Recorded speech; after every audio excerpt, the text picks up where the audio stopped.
दुआ में जाएंगे। सिस्टर सोफिया हमारे बीच में प्रार्थना करेंगे।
हम सब दुआ में बने रहेंगे। भाई जिंदर हमारे बीच में प्रार्थना करेंगे।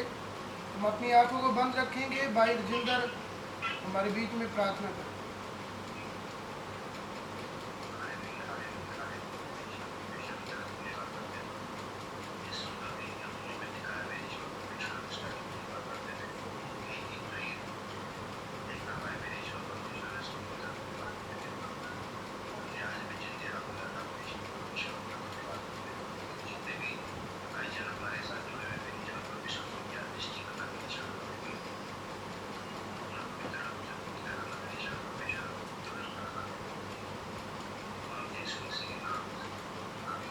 आमीन। हालेलुया। खुदावंद आप सबको बड़ी आशीष में और प्रभु की साइश में गीत गाएंगे और खुदावंद हम सबको बड़ी आशीष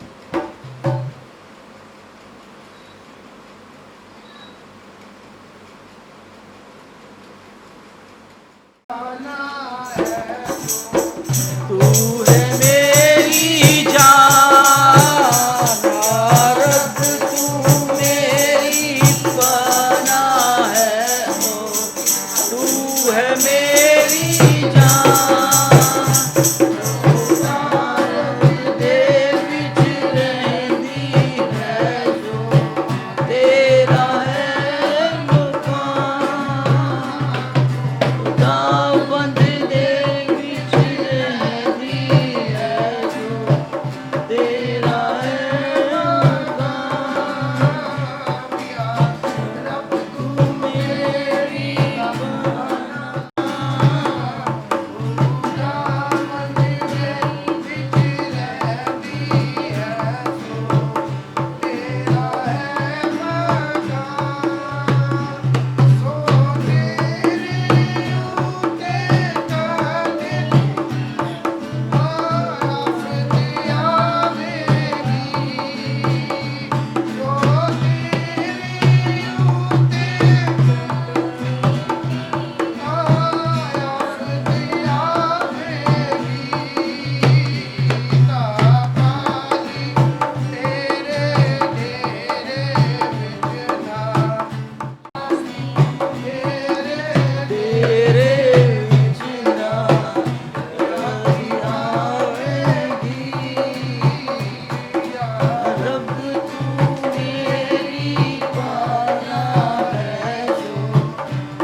दरमियान है, क्योंकि जब परमेश्वर जिस वचन के लिए वादा करता है तो वचन हमारे जीवनों में, हमारी जिंदगियों में पूरे करता है।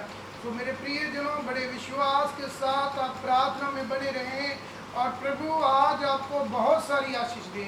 प्रभु आपकी प्रार्थनाओं को, प्रभु आपकी महिमा को अपने घर में कबूल करे और खुदावंद आपकी सारी सेवकाई के वसीले आप सबको बहुत सारी आशीष दे। हम सब प्रार्थना में बने रहें और खुदावंद के आगे हम अपने आप को रखेंगे। खाली दिल लेके आया, खाली दिल लेके आया,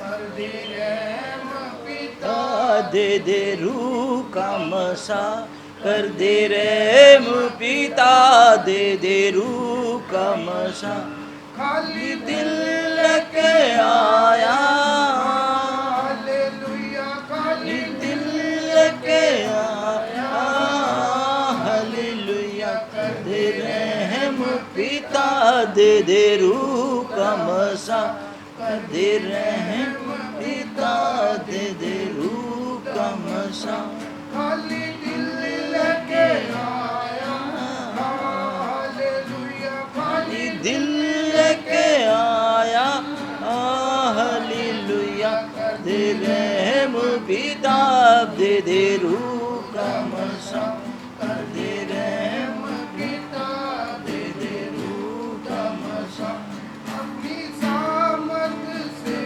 भर दे,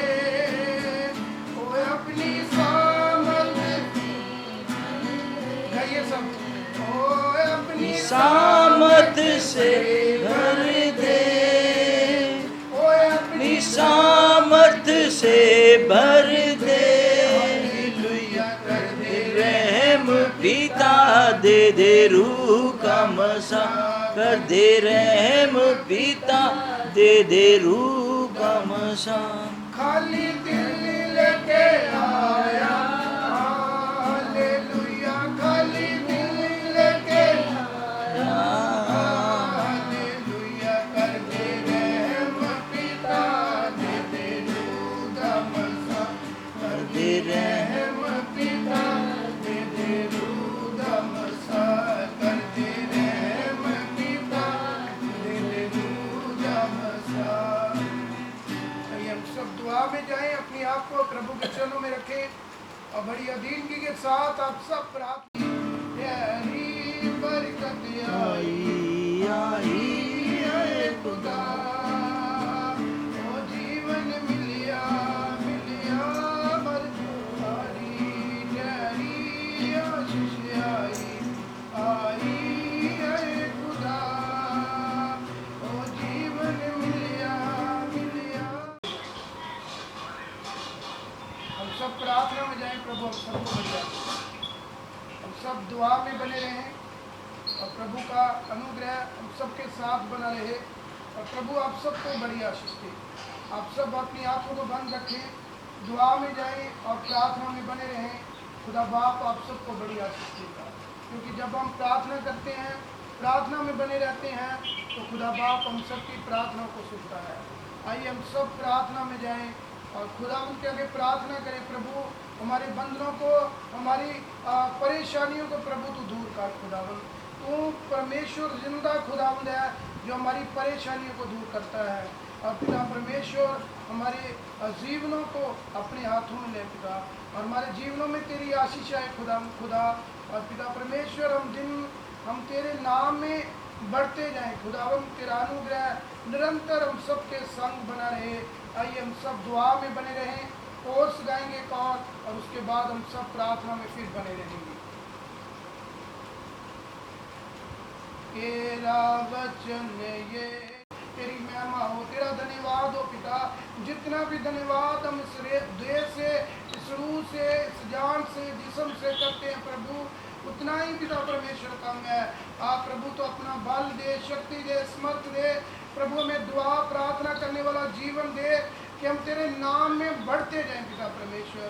खुदा पिता परमेश्वर तेरी आशीष बढ़ती जाए, तेरा अनुग्रह बढ़ता जाए। इससे प्रभु तूने समय दिया जब तेरे वचन को हम सुनने के लिए, ग्रहण करने के लिए जा रहे हैं प्रभु, ऐसी सामर्थ्य दे अपनी बुद्धि से परिपूर्ण करना कि प्रभु तेरे वचन को निश्चय सच्चाई से ग्रहण करें और आज का वचन हम सब के लिए आशीष का कारण ठहरे। और जब प्रभु ये वचन तेरे बच्चों के पास जाए, वो भी इन वचनों के द्वारा बहुत सारी आशीषें पा सके और उनके ऊपर तेरा अनुग्रह निरंतर निरंतर बना रहे। प्रभु यीशु मसीह के नाम से मांगते हैं, आमीन। हालेलुया। खुदावंद के पाक कलाम को हम खोलेंगे जो हमें मिलेगा लूका की इंजील उसका 11 अध्याय और उसके 5 वचन से हम आज के वचन को शुरू करेंगे। लूका की इंजील 5 अध्याय और उसके 10 आयत तक हम प्रभु के वचन से पढ़ेंगे।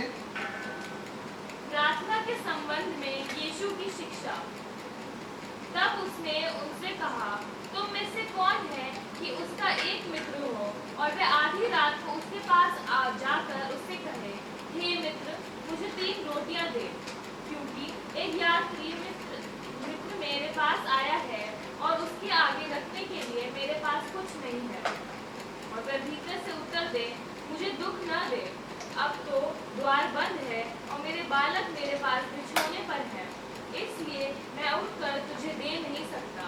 मैं तुमसे कहता हूँ, यदि उसका मित्र होने पर भी उसे उठकर न दे, तो भी उसकी लज्जा छोड़कर मांगने के कारण उसे जितनी आवश्यकता हो उतनी उठकर देगा। और मैं तुमसे कहता हूँ कि मांगो तो तुम्हें दिया जाएगा, ढूंढो तो तुम पाओगे, खटखटाओ तो तुम्हारे लिए खोला जाएगा। क्योंकि जो कोई मांगता है उसे मिलता है, और जो ढूंढता है वह पाता है, और जो खटखटाता है उसके लिए खोला जाएगा। हालेलुया।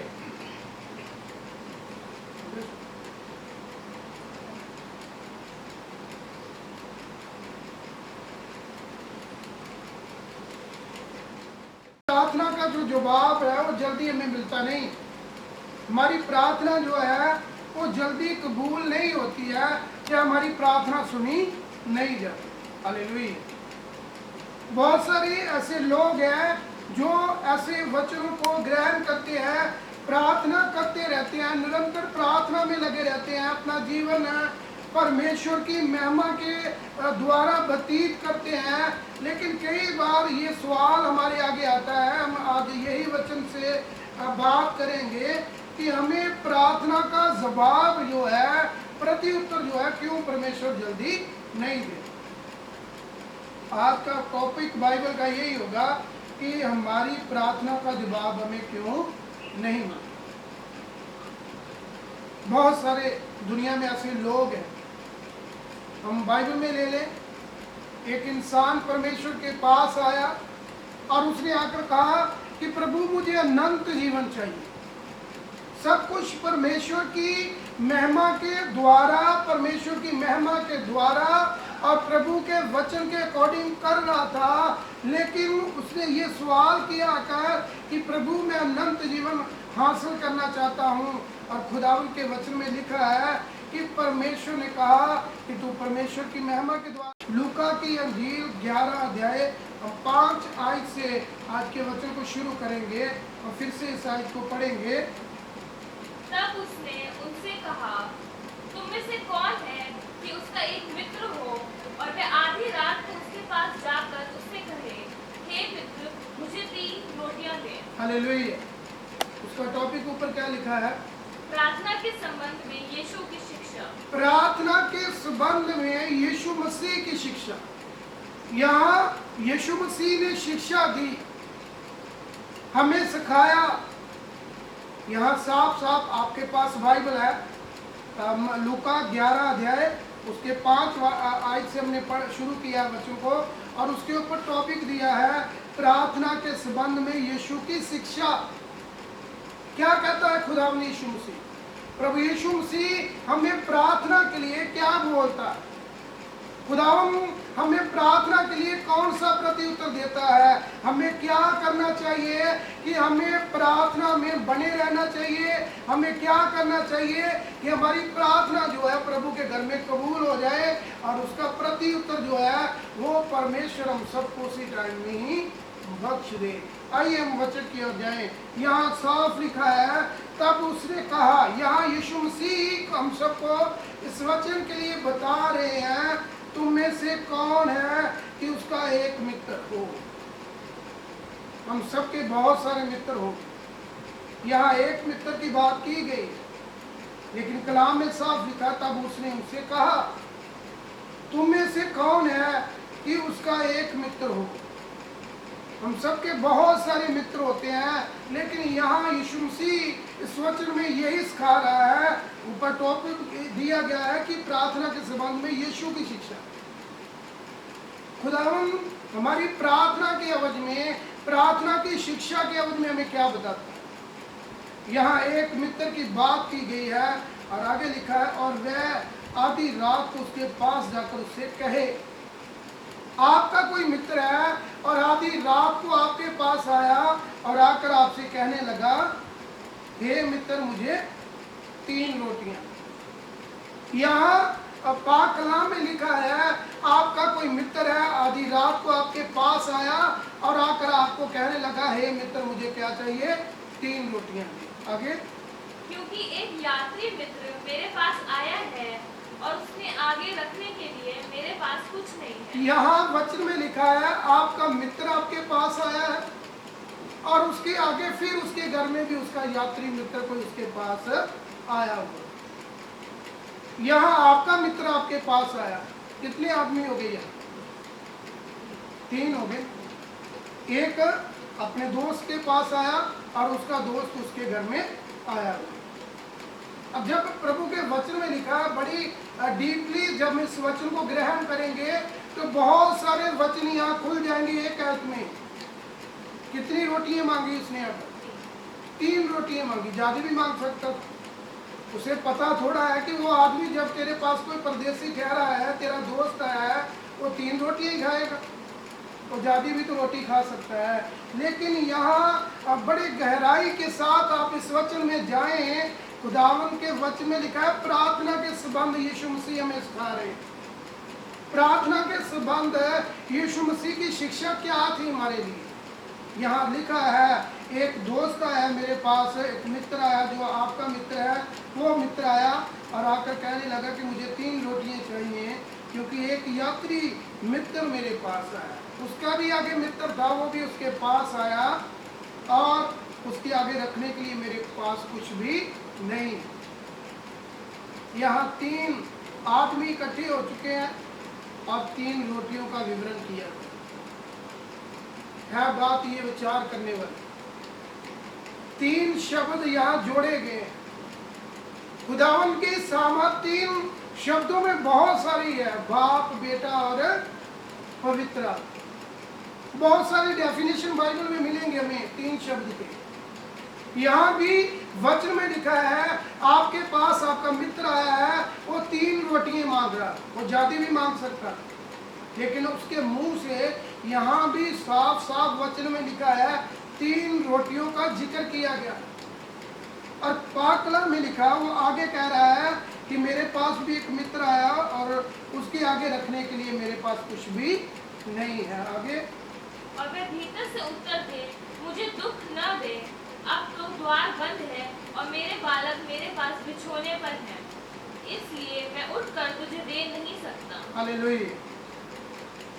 यहाँ उसका मित्र जो है वो उसे प्रत्युत्तर क्या दे रहा, उसने साफ मना किया, यहाँ वचन में लिखा है, और वो भीतर से उत्तर दे रहा, वो वहां से उसको उत्तर दे रहा है, वहां से उसको ये उसने उसका प्रति उत्तर दिया, कह रहा उसने भीतर से उत्तर दिया, मुझे दुख ना। हालेलुया। पाक कलाम में लिखा है, अगर यीशु मसीह के कलाम में लिखा है, अगर आपकी गाल पर कोई थप्पड़ मारता है तो उसकी ओर दूसरी भी। अगर तो तुझे कोई कहे कि मेरे साथ 2 को चल, और वचन में लिखा तो उसके साथ 2, 4 को आगे चला जाए। बहुत सारे वचन ऐसे हैं, यहाँ प्रभु हमें सामर्थ से भरता है, लेकिन यहाँ साफ लिखा गया है, यहाँ प्रिय मित्र था उसका और उसने भीतर से उत्तर दे दिया, कह रहा अब तो द्वार बंद है और मेरा बालक मेरे पास बिछोने पर है। उसका बच्चा उसके साथ, वो सो रहे थे। कलाम में साफ लिखा, कह रहा अब द्वार बंद हो चुका, अब ये द्वार नहीं खुलेगा, अभी तो द्वार बंद है। यहाँ ये सोचने वाली बात ही, हम प्रार्थना करते हैं, हम कैसे प्रार्थना करते हैं, दीनगी के साथ अपने आप को नीचे गिरा देना, अपने आप को नीचे रख देना। और जो इंसान अपने आप को गिराता है प्रार्थना में, वो ही इंसान आशीष पाता है। यहाँ प्रभु यीशु मसीह हमें प्रार्थना की शिक्षा दे रहे थे। यहाँ खुदा उनके वचन में लिखा है, प्रार्थना के संबंध यीशु की शिक्षा क्या थी, ये बात ही सीखने वाली। अगर तेरा मित्र आधी रात को भी तेरे पास आया है, अगर उसके पास खाना नहीं है तो तुझे उसकी मदद करनी चाहिए, लेकिन उसने कहा अभी तो द्वार बंद हो चुका है। आगे लिखा है, इसलिए मैं उठकर तुझे नहीं दे सकता। हालेलुया। उसने साफ साफ मना किया, मैं उठकर अभी तुझे कुछ भी दे नहीं सकता हूँ। आगे, मैं तुमसे कहता हूँ, यदि उसका मित्र होने पर भी उसे उठकर ना दे, तो भी उसके लज्जत छोड़कर मांगने के कारण उसे जितनी आवश्यकता हो उतनी उठकर देगा। हालेलुया। अगर तेरा मित्र इतना ही प्यारा है, वचन में लिखा, तो कह रहा तेरे अंदर थोड़ी बहुत भी तो लज्जा होगी, थोड़ी बहुत भी तो शर्म होगी कि तेरा प्रिय मित्र है, वो तेरे द्वार पर चल कर आया है मदद मांगने के लिए, तो तुझे उसकी मदद जितनी भी हो सकता था तुझे करनी चाहिए। ये थी अधीन, ये थी परख तेरी, ये थी परखने वाली बात तेरी कि आज तेरा मित्र भूखा था, उसके पास खाना नहीं था, आगे उसका भी दोस्त उसके घर आया था, लेकिन उसके आगे खाना रखने के लिए भी उसके पास रोटियां नहीं थी। यहाँ थी विश्वास की बात, ये थी प्रार्थना की बात, और वचन में साफ लिखा, तुझे थोड़ी बहुती भी लज्जा नहीं आई कि तेरा मित्र चलकर तेरे द्वार पर आकर खड़ा हुआ है। आगे, और मैं तुमसे कहता हूँ कि मांगो तो तुम्हें दिया जाएगा। वचन में लिखा साफ साफ प्रभु यीशु मसीह प्रार्थना में हमें कहता है मांगो तो तुम्हें दिया जाए। आज तेरा मित्र तेरे गेट के ऊपर खड़ा है, वो रोटियां मांग रहा है और तू भीतर से कह रहा है कि तू चला जा, अभी तो द्वार बंद है, अभी तो रात हो चुकी है और मेरे पास कुछ भी नहीं है। और वचन में लिखा है, कह रहा ये थी तेरी परखने वाली बात। और वचन में लिखा तुम प्रार्थना करते रहते हो मेरे से। हम प्रार्थना कर कर प्रभु से मांगते रहते हैं, अगर दूसरे की मदद करने का टाइम आता है तो हम अपने द्वार को क्या कर लेते हैं, बंद कर लेते हैं। यहाँ साफ परमेश्वर हमारी और इस इंसान की डेफिनेशन दे रहा है। और कलाम में लिखा है साफ, फिर पढ़ेंगे 9 को। और मैं तुमसे कहता हूँ कि मांगो तो तुम्हें दिया जाएगा। मैं तुमसे कहता हूँ, वचन में लिखा परमेश्वर हम सबको ये कहता है, मैं तुमसे कहता हूँ। यहाँ प्रभु हमें कह रहा है मांगो तो तुम्हें जरूर दिया जाएगा। जब हमारे मांगने के लिए खुदावंद कह रहा तुम मांगो मैं तुम्हें दूंगा, तुम्हें दिया जाएगा। आगे ढूंढो तो तुम पाओगे, ढूंढोगे तो तुम जरूर ही पालोगे, खटखटाओ तो तुम्हारे लिए खोला जाएगा। खटखटाओ तो तुम्हारे लिए जरूर वो द्वार खोल दिया जाएगा। प्रभु हमारे लिए द्वार खोलता है, खुदावंद हमारे लिए द्वार खोलने के लिए तैयार है। प्रभु हमारे लिए सारे दरवाजे खोलने के लिए तैयार है। लेकिन आज तेरा मित्र तेरे घर में चल कर आया और तेरी इतनी भी हिम्मत नहीं हुई। वचन में आपने पढ़ा है, यहाँ आप पढ़े इस कलाम को साफ साफ शब्दों में लिखा, कह रहा तुझे थोड़ी भी लज्जा नहीं हुई, तुझे थोड़ी भी शर्म नहीं हुई कि तेरा मित्र तेरे गेट पर खड़ा होकर तुझसे रोटी मांग रहा था और तू अपने द्वार को भी खोल नहीं पाया। लेकिन यहाँ लिखा है मांगो तो तुम्हें दिया जाएगा, ढूंढोगे तो तुम पाओगे, खटखटाओ तो तुम्हारे लिए जरूर खोल दिया जाएगा। हालेलुया। प्रभु ये बातें नहीं कहते।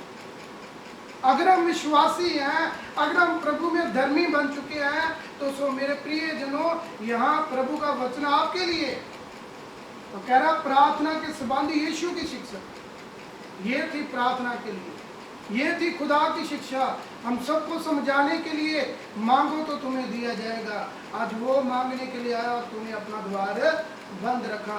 आज वो तेरे दरवाजे को खटखटा रहा था तो तेरे लिए थोड़ा सा सामान्य था कि नीचे जाकर उसको अपने दरवाजे को खोल लेता, लेकिन तूने दूर से कह दिया कि अभी तो द्वार बंद हो चुका है, अभी तो मेरा बच्चा मेरे साथ बिछौने पर सोया हुआ है।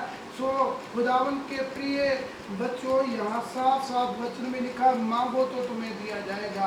प्रभु कभी भी हमारे मांगने से लज्जित नहीं होता, वो बार बार कहता मांगो तुम्हें दिया जाएगा, ढूंढोगे तो तुम पाओगे, खटखटाओ तो तुम्हारे लिए सब कुछ ही खोल दिया जाएगा। आगे, क्योंकि जो कोई मांगता है उसे मिलता है। हालेलुया। अगर जो कोई मांगता उसे ही मिलता है। आप प्रार्थना नहीं करते हो, आप प्रभु को अपना समय नहीं देते हो, आप अपना जीवन परमेश्वर को नहीं देते हो, आपके पास परमेश्वर के लिए समय नहीं है, आपके पास प्रभु की महिमा करने के लिए समय नहीं है, मैं बिजी रहता हूँ, मेरे पास समय नहीं है, मैं खुदावंद को पूरे रूप से टाइम नहीं दे सकता। ये बातें, ये लिस्ट हमारे आगे बनी होती है। जब खुदा आपको कह रहा मांगो तो तुम्हें दूंगा, खटखटाओ तो तुम्हारे लिए खोला जाएगा, ढूंढोगे तो तुम पाओगे, लेकिन हमारे आगे तो बहुत बड़ी लिस्ट बन चुकी है। फिर से हम वचन को पढ़ेंगे। क्योंकि जो कोई मांगता है उसे मिलता है। अगर जो कोई मांगेगा उसे जरूर दूंगा। आप प्रार्थना करने वाले नहीं हो, आपको कैसे मिले? हमें अपना समय परमेश्वर को देना। हम एतवार को, संडे को भी समय नहीं देते हैं, संडे को भी हमारे पास समय नहीं होता कि हम प्रभु के वचन को ग्रहण कर लें, प्रभु के घर में जाएं, प्रभु को अपना समय दें। हमें प्रभु के वचन में लिखा, नए नियम में, पुराने नियम में, नए नियम, दोनों पुस्तकों में अपना समय परमेश्वर को दो, सब्बत के दिन को पवित्र मानो। आज जो लोग, चाहे लॉकडाउन है, चाहे सरकार ने बंद किया हुआ है, लेकिन हमें अपना समय संडे को जरूर परमेश्वर को देना चाहिए, क्योंकि ये कलाम जो मुकद्दस बाइबल हमारे पास है वो वचन परमेश्वर ने हमें दिया है। हम वचन को पूरा करते हैं नाम की अपनी इच्छा को। और यहाँ लिखा है साफ साफ, हमें फिर से हम पढ़ेंगे, क्योंकि जो कोई मांगता है उसे मिलता है, जो कोई मांगता है उसे ही मिलेगा। अगर आप समय नहीं देते, आप समय के बगैर अपना टाइम वेस्ट किए हुए आप प्रभु को समय नहीं देते हो, हमें चाहिए सब कुछ है लेकिन समय परमेश्वर के लिए नहीं है, तो फिर मेरे प्रिय जनों कैसे मिलेगा? फिर आपके लिए द्वार कैसे खुलेंगे? फिर आप खटखटाओगे तो आपके लिए खोलना कैसे जाएगा? समय हमें परमेश्वर को देना बहुत जरूरी है, फिर ही हमारी प्रार्थना सुनी जाएगी। हम बोलते हैं बार बार, कई घरों में हम जाते हैं तो ये प्रश्न हमारे आगे आता है, हम तो बहुत प्रार्थना करते हैं लेकिन प्रभु हमारी प्रार्थना का प्रति उत्तर नहीं देता। क्यों नहीं देता परमेश्वर प्रार्थना का उत्तर? प्रभु के वचन में साफ लिखा है, आगे हम बढ़ेंगे। क्योंकि जो कोई मांगता है उसे मिलता है, और जो ढूंढता है वह पाता है, और जो खटखटाता है उसके लिए खोला जाएगा। हालेलुया। यहाँ साफ लिखा है वचन में। पहले ऊपरली आयत में लिखा मांगो तो तुम्हें दिया जाएगा, ढूंढोगे तुम पाओगे, खटखटाओ तो तुम्हारे लिए खोला जाएगा। और 10 आयत में लिखा है साफ, क्योंकि जो मांगता है उसे ही मिलता है। और आगे लिखा, और जो ढूंढता है वो पा लेता है, और जो खटखटाता है उसके लिए सचमुच परमेश्वर अपना द्वार क्या कर देगा? खोल देगा। हम मांगते हैं, प्रार्थना करते हैं, कितनी कितनी प्रार्थना हम करते हैं, लेकिन यहाँ वचन में लिखा जब आप प्रार्थना ही नहीं करोगे मिलेगा कैसे? अपना समय परमेश्वर को देना हम सब के लिए बहुत जरूरी है। आइए हम वचन को निकालेंगे, लूका की इंजील 18 अध्याय और उसके 1 वचन से हम पढ़ेंगे। फिर उसने इसके विषय में कि नित्य प्रार्थना करना और ध्यान न छोड़ना चाहिए उनसे ये दृष्टांत कहा। हालेलुया। आज हम बात कर रहे हैं प्रार्थना की। ध्यान से पढ़ो इस आयत को और ध्यान से इस वचन को ग्रहण कर लो। आप फिर से पढ़ेंगे। फिर उसने इसके विषय में कि वे नित्य प्रार्थना करना और हालेलुया। यहाँ प्रार्थना के ऊपर ही प्रभु यीशु मसीह ने फिर से बोला, कह रहा फिर से उसने इस विषय में कि नित्य ही प्रार्थना करना। हम प्रार्थना नहीं करते हैं, सुनी कैसे जाएगी? हम अपना समय नहीं प्रभु को देते हैं तो हम बचेंगे कैसे? हम अपना समय खुदा को नहीं देते हैं तो आशीष कैसे आएगी? और यहाँ साफ साफ वचन में बता दिया गया है, नित्य प्रार्थना करना और हियाव ना छोड़ना चाहिए। हियाव ना छोड़ना चाहिए। प्रार्थना करते गए हियाव भी हमारा वैसे ही टूटता जाता है। मैं प्रार्थना तो कर रहा हूं लेकिन प्रभु सुनता नहीं है। यहाँ साफ लिखा है आप प्रार्थना करते जाए, हियाव ना छोड़े। हम गिर जाते हैं कई बार, हम अपने आप को नीचे गिरा लेते हैं कई बार, लेकिन कलाम में लिखा है नित्य प्रार्थना करते रहना, हियाव ना छोड़ना। और आगे लिखा है उनसे ये दृष्टांत कहा। खुदावंद ये भी बात दृष्टांत में लोगों को समझा रहे थे प्रार्थना के विषय में। प्रभु ने फिर से कहा हियाव ना छोड़ो, प्रार्थना करते रहो। प्रार्थना के विषय यहाँ परमेश्वर ने आज बात की और यहाँ प्रार्थना के लिए लिखा है प्रार्थना करना, हियाव ना छोड़ना। और वचन में लिखा उससे ये दृष्टांत में फिर से उन लोगों से कहा। आगे, किसी नगर में एक न्यायी रहता था जो न परमेश्वर से डरता था और न किसी मनुष्य की परवाह करता था। हालेलुया। यहाँ दृष्टांत में कहानी प्रभु यीशु मसीह हम सबके साथ बांट रहे हैं। ये वचन कह रहा किसी नगर में एक न्यायी रहता था और वचन में लिखा है जो ना तो परमेश्वर से डरता था और ना किसी मनुष्य की परवाह वो करता था। बहुत सारे लोग संसार में ऐसे हैं आज भी जो ना तो किसी इंसान से डरते हैं और उनके लिए अभी भी परमेश्वर है ही नहीं। बहुत सारे लोगों से आप बातचीत करते हो, बहुत सारे लोग ऐसी बातें बोलते होंगे परमेश्वर तो है ही नहीं, परमेश्वर कहाँ? ना तो आदमी से डरते हैं और ना वो खुदा बाप से डरते हैं। आगे, उसी नगर में एक विधवा भी रहती थी। यहाँ वचन में लिखा है उसी नगर में एक वो आदमी रहता था, ना तो वो किसी इंसान से डरता था, ना किसी परमेश्वर से डरता था।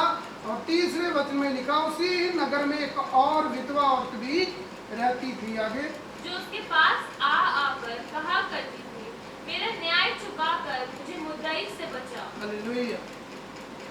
उस नगर में वो विधवा औरत रहती थी जो बार बार रोज, वचन में लिखा, चक्कर लगाया करती थी। रोज उस आदमी के पास जाती थी जो ना परमेश्वर से डरता था, ना किसी मनुष्य से डरता था, और वो यही कहती थी कि मेरा न्याय चुका कर मुझे मुद्दत से बचा, मेरा न्याय कर, मेरे मुकदमे से मुझे छुड़ा। कलाम में लिखा है आगे, कुछ समय तक तो वह न माना, परंतु अंत में मन में विचार कर कहा। वचन में लिखा है कुछ समय बीत गया। कितना समय बीता? कुछ समय लिखा है। कुछ समय बीता, समय बीतता गया और एक दिन वो ही आदमी जो ना किसी मनुष्य की सुनता था, ना मनुष्य की परवाह करता था और ना परमेश्वर की परवाह करता था, एक दिन उसके मन में ये विचार आया। वो अपने मन में विचार करके कहने लगा, क्या कहा उसने? यद्यपि मैं न परमेश्वर से डरता और न मनुष्य की कुछ परवाह करता हूँ। यहाँ साफ लिखा है वो अपने मन में यही विचार कर रहा, ना तो मैं किसी आदमी से डरता हूँ और ना किसी परमेश्वर से डरता।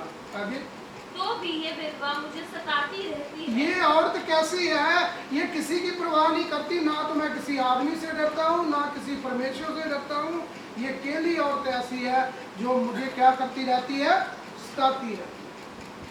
ये रोज आकर मुझे सताती रहती है और इससे मुझसे डर कोई भी लगता नहीं है। आगे, इसलिए मैं उसका न्याय चुकाऊंगा, कहीं ऐसा न हो कि घड़ी घड़ी आकर अंत को मेरी नाक में दम करे। हालेलुया।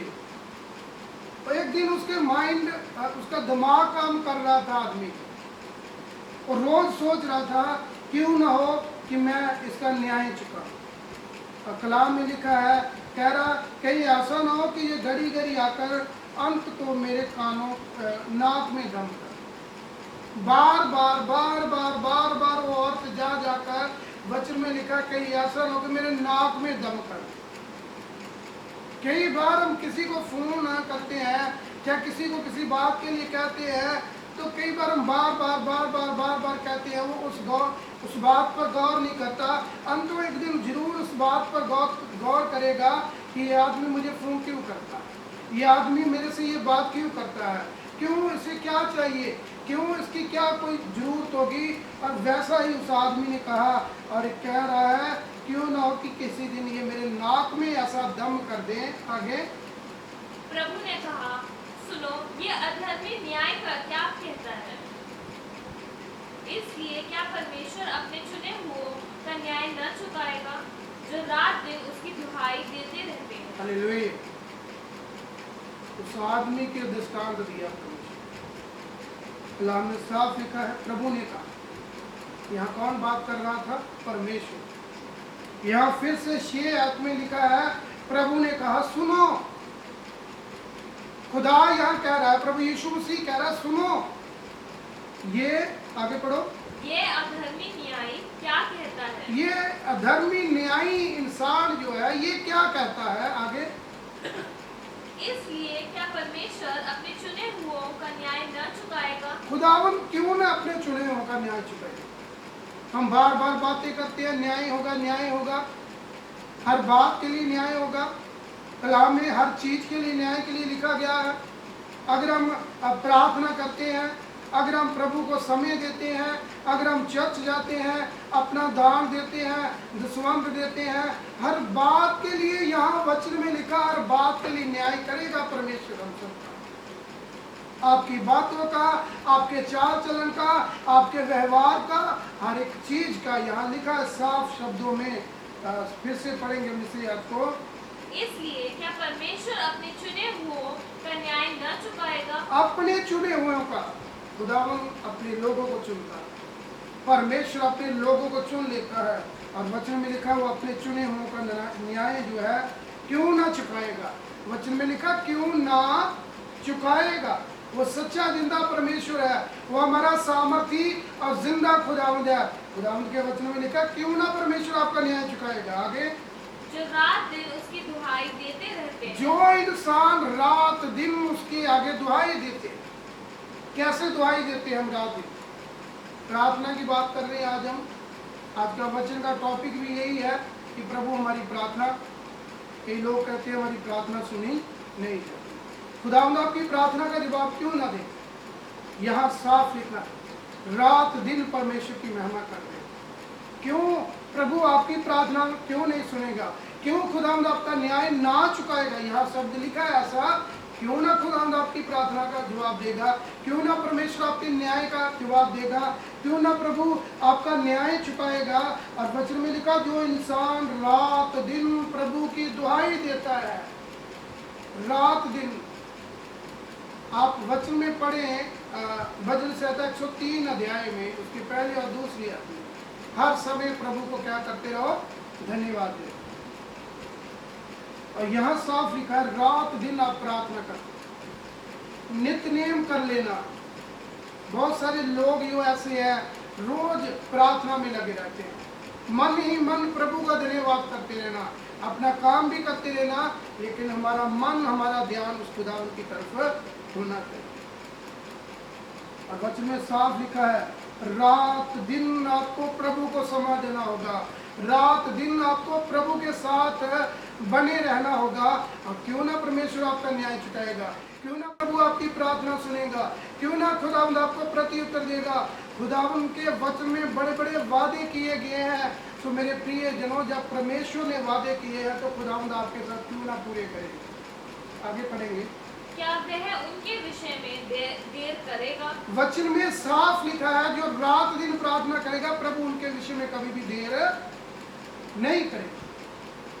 हम कहते हैं कि हमारी प्रार्थना सुनी नहीं जाती, हम कहते हैं कि हमारी प्रार्थना में देरी लग जाती है, प्रभु हमारी प्रार्थना का प्रत्युत्तर नहीं देता। यहाँ शीशा आपके सामने परमेश्वर ने रख दिया। इस आयत को ध्यान से सुनिए आप। ये शीशा आपके सामने खड़ा कर दिया परमेश्वर।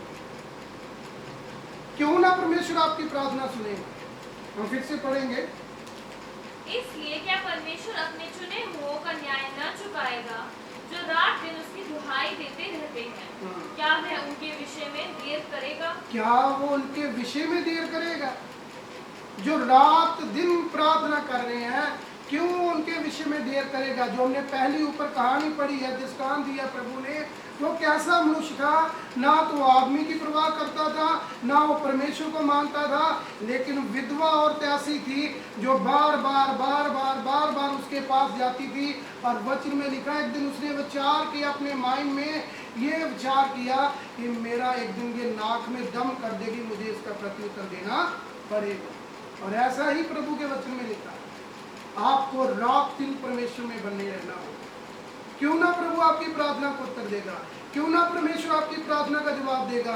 यहाँ साफ लिखा वचन में प्रभु आपकी प्रार्थना का जवाब जरूर देगा। प्रभु आपका न्याय क्यों ना चुकाएगा? खुदावंद क्यों देरी करेगा? परमेश्वर देरी करने वाला परमेश्वर नहीं है। क्यों लोग आशीष पाते हैं? क्यों लोग चंगे हो जाते हैं? क्योंकि वो रात दिन प्रभु के नाम में बने रहते हैं। जो बना रहेगा वो आशीष वही प्रभु से पाएगा। आगे, मैं तुमसे कहता हूँ वह तुरंत उनका न्याय चुकाएगा। वचन में लिखा है मैं तुमसे साफ कहता हूँ प्रभु तुरंत। यहाँ टाइम लगा है कुछ? अभी तो हमारे पास टाइम लग जाता है। हमारी प्रार्थना नहीं सुनी जाती, हमारी प्रार्थना का जवाब नहीं हमें मिलता। तो मेरे प्रिय जनों, यहाँ सुने आप ध्यान से, 8 आयत को हम फिर से दोहराएंगे। मैं तुमसे कहता हूँ, मैं तुमसे साफ साफ कहता हूँ वह तुरंत उनका न्याय चुकाएगा। वो खुदावन तुरंत ही उन चीजों का न्याय चुका देगा। तुरंत यहाँ शब्द लिखा गया है।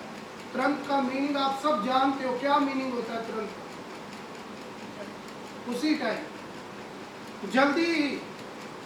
खुदावन के वचन में लिखा तुरंत, वो समय लगने देने वाला परमेश्वर नहीं है। यहाँ साफ लिखा तुरंत।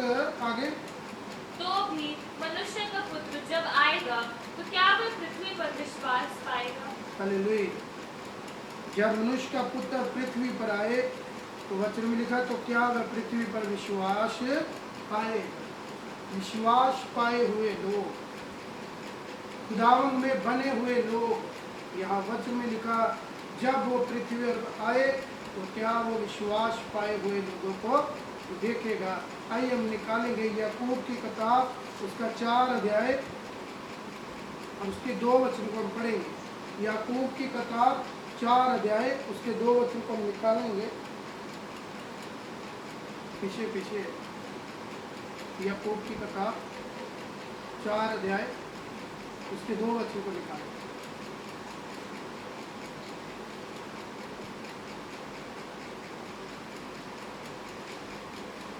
थ्री टू वन पे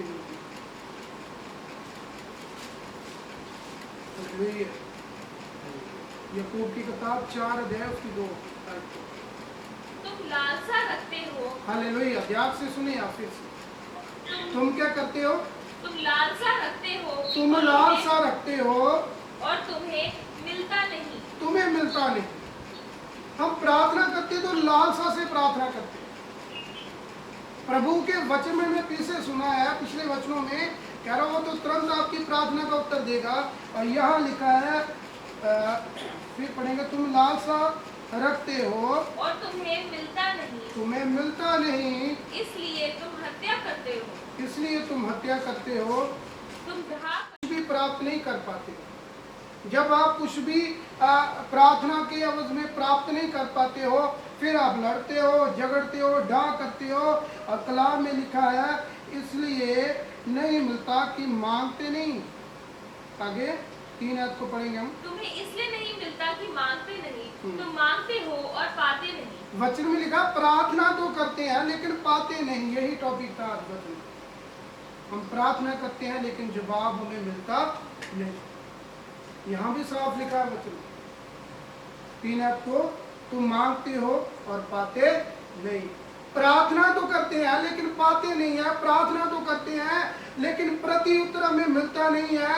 प्रार्थना तो करते हैं लेकिन उस प्रार्थना का जवाब जो हमें मिलता नहीं है। आगे तुम मांगते हो और पाते नहीं। तुम मांगते तो हो लेकिन पाते नहीं हो।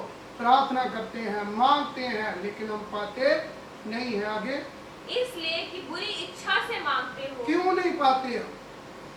क्यों हमें ग्रहण नहीं होता कुछ? हम क्यों हमारी प्रार्थना स्वीकार क्यों नहीं की जाती? वचन में साफ लिखा है, कह रहा तुम कैसे मांगते? इसलिए कि तुम बुरी इच्छा से मांगते। जब आप पाप रखकर किसी के लिए प्रार्थना करते हो, जब आप किसी के लिए लोभ रखकर प्रार्थना करते हो, जब आप लोभ से प्रार्थना करते हो, इसीलिए वचन में लिखा आपके लिए कुछ होता नहीं है। आगे ताकि अपने भोग विलास में उड़ा दो। हम अपने भोग विलासों में उस चीज को उड़ाएं। परमेश्वर आशीष देता है हम सबको, लेकिन वचन में लिखा जब आप ऐसे मांगोगे तो आप अपने भोग विलासों में उन चीजों को उड़ाओगे। जूझलस कामों में जब जिस चीज की जरूरत नहीं है हम उस चीज को प्राप्त करते हैं। जो चीज हमारे काम की नहीं है हम उस चीज के लिए प्रार्थना करते हैं। जिस चीज को हमें चाहिए नहीं है हम उस चीज के लिए प्रार्थना करते हैं। जो पाप वाली चीज है हम उसके लिए प्रार्थना करते हैं। जो चीज है हमारे लिए पाप ठहरेगी हम कई बार उसके लिए प्रार्थना करते हैं। लेकिन वचन में लिखा है परमेश्वर आपकी प्रार्थना को सुनेगा। प्रभु आपकी प्रार्थना का जवाब भी आपको देगा, लेकिन आपको प्रार्थना प्रभु के नाम से मांगनी है। पाप रखकर नहीं, डर रखकर नहीं, अपनी अभिलाषाओं को पूरा रखकर हमें कभी भी प्रार्थना करनी नहीं चाहिए। वचन में साफ लिखा है, हम फिर से वचन में ही रहेंगे। दूसरी आयत में तुम डा करते हो और कुछ प्राप्त नहीं करते, तो तुम झगड़ते और लड़ते हो। तुम्हें इसलिए नहीं मिलता कि तुम मांगते नहीं। तुम मांगते हो लेकिन पाते नहीं। हम प्रार्थना तो करते हैं लेकिन पाते नहीं है। तो मेरे प्रिय जनों, आज का बाइबल का यही टॉपिक था। आज हमने इसी वचन के ऊपर बात की। हम मांगते हैं लेकिन हमें मिलता नहीं है। हम प्रार्थना करते हैं लेकिन हमारी प्रार्थना सुनी नहीं जाती। सो आप ध्यान से इस वचन को अपने घर में बैठकर निकालें, पढ़ें और जानें कि हमारी प्रार्थना प्रभु सुनता क्यों नहीं है, हमारी प्रार्थना प्रभु के घर में कबूल क्यों नहीं होती है, प्रभु हमारी प्रार्थना का प्रति उत्तर क्यों नहीं देता है। तो प्रभु आप सबको बहुत सारी आशीष दे आज के वचन के द्वारा। और प्रभु आपकी प्रार्थनाओं को सुने और आपका प्रति उत्तर दे। आप कभी भी डर रखकर, मन में वैर रखकर, विरोध रखकर प्रार्थना करोगे तो आपकी प्रार्थना कभी भी सुनी नहीं जाएगी। सो मेरे प्रिय जनों, सब कुछ अपने अंदर से वास कर कर प्रार्थना करें और प्रभु आपकी प्रार्थना को सुने और आपको तमाम आशीषें, तमाम अपनी उम्मतों से भरे और आपको बहुत सारी बरकतें दे। खुदावंद आप सबको इस वचन के द्वारा आशीष और बरकत दे।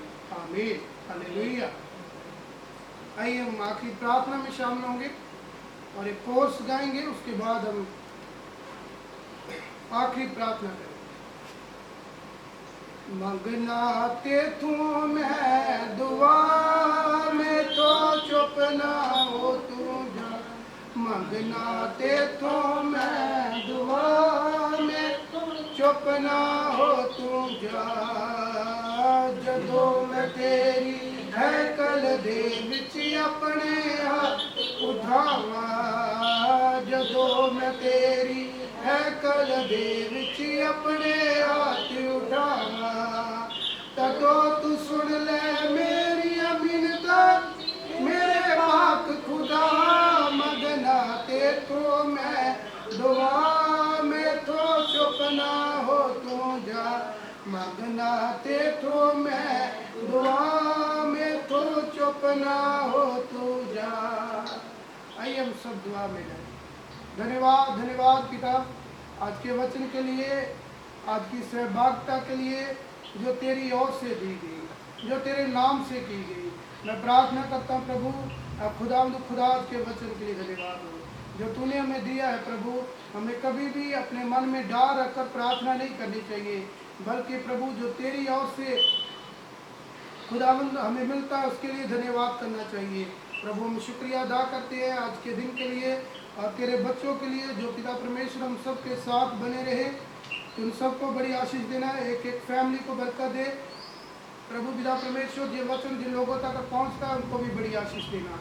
पिता परमेश्वर हम तेरे वचन को जाने और निरंतर तेरी महिमा में बने रहे। प्रभु शुक्रिया अदा करते हैं आज की सहभागिता के लिए जो तू हम सबको दी पिता, कि हम तेरी महिमा कर सके। जितने गीत गा गए, प्रार्थना की गई, जो तूने वचन मुकद्दस कलाम में दिया, उन सारी आशीषों के लिए धन्यवाद करते हैं प्रभु। पिता परमेश्वर पिता मैं प्रार्थना करता हूँ जितने भी लोग बीमार हैं, लाचार हैं, दुखी हैं, परेशान हैं प्रभु, उन सब की परेशानियों को, दुखों को दूर करना। क्योंकि खुदा तेरे वचन में लिखा है, मांगो तो तुम्हें दिया जाएगा, ढूंढोगे तुम पाओगे, खटखटाओ तो तुम्हारे लिए खोला जाएगा। आप पिता परमेश्वर हम वैसे ना हो कि कोई मित्र हमारे दरवाजे पर खड़का रहा है लेकिन हम उसको ये कहें कि अब द्वार बंद हो चुका है। पिता परमेश्वर आप खुदा हमारे अंदर से तमाम बुरी बातों को निकाल, क्योंकि हम तेरी महिमा, तेरे रूह, तेरे फजल, तेरे जलाल में बने रहे। बड़ी बरकत दे पिता। अब खुदा ये प्रार्थना आपके प्रिय बेटे खुदा यीशु मसीह के नाम से मांगते हैं, आमीन। ऐ हमारे बाप जो तू स्वर्ग में है, तेरा नाम पाक माना जाए, तेरी बादशाह आए, तेरी मर्जी जैसे स्वर्ग में पूरी होती है जमीन पर भी। हमारी रोज की रोटी आज हमें दे, जैसे हम अपने कसूर को माफ़ करते हैं तो हमारे कसूर होना, हमें आजमाइश में न डाल बल्कि बुराई से बचा। बादशाह कुदरत और जलाल हमेशा रखते हैं, आमीन। अब हमारे खुदा यीशु का फजल, खुदा बाप की मोहब्बत, पाक रूह की रिफाकत और शराकत अब से लेकर हमेशा तक और ईमानदारों के साथ, प्रभु पूरे संसार के साथ और पिता तेरे बच्चों के साथ जो ऑनलाइन थे प्रभु उनके साथ और इस घर के परिवार बच्चों के साथ अब से लेकर हमेशा जिक्र करें, आमीन। Hallelujah, hallelujah. प्रभु आप सबको आशीष दें, आमीन।